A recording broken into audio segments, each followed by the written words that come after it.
of a deeper conversation that the country needs to have? Which way forward? We lost, sorry, in my view, we lost the opportunity in 2007, 2008, when we had the National Dialogue Reconciliation discussions led by His Excellency Koffi Annan. And you note that we had the minimum expectations. I think they were called Agenda 4 issues. Had the country invested then to be able to address some of these issues? Because if you look at NASA, now NRM, for instance, they talk about issues to do with justice. They are talking about addressing historical injustices. And I think that for Kenya to be able to move forward, the talk about peace has to be really nuanced with certain aspects of justice and truth in it. Now, the second thing that we must do as a country is to speak the truth. And remember that truth comes with honesty, truth comes with a relationship, truth comes with the ability to accept and not necessarily move forward, but to be able to generate recommendations and also solutions to the things that we are addressing. As it is right now, I believe that His Excellency President Uhuru Kenyatta and the Right Honorable Prime Minister must provide direction and guidance to the country.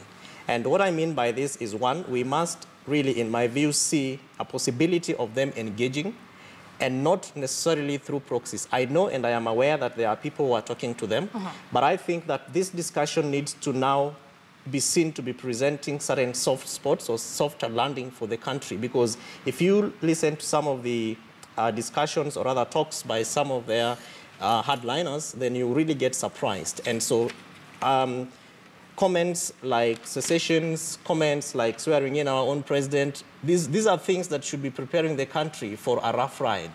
And the third thing in my view is that really we have given a lot to our politicians as the populace, or rather as citizens of this country. We must now begin to move to the point of generating our own narratives as people. Politicians must not be the people who are setting the agenda every day. And you look at the media, it is the politicians, both mainstream, electronic, print, and even social media. It is the politicians that are setting the agenda. What are these alternative narratives that Kenyans actually, because every day Kenyans wake up and they are doing extraordinary things. Can we be able to see these things that are also not only aiming at putting food on our tables, but also working at building national cohesion and reconciliation among communities? And Michelle, this really has to bring in the aspect of how we move forward as a country. And what this means to me is, for instance, it is so sad that people still die in this country because of elections. The security sector players must begin to also learn lessons. We don't have to shoot people using live bullets. This country has invested really enormously in security.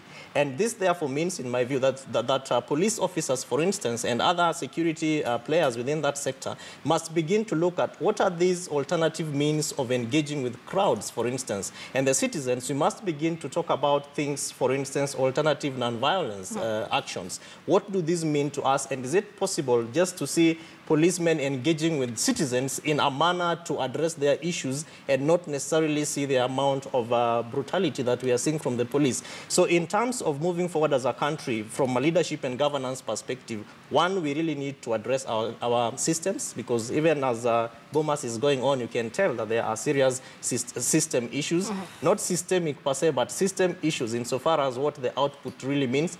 And number two is leadership. President Uhuru Kenyatta and Right Honorable Prime Minister, we must really see leadership from these people. And to them, I think that taking hard stance will not help this country at this point.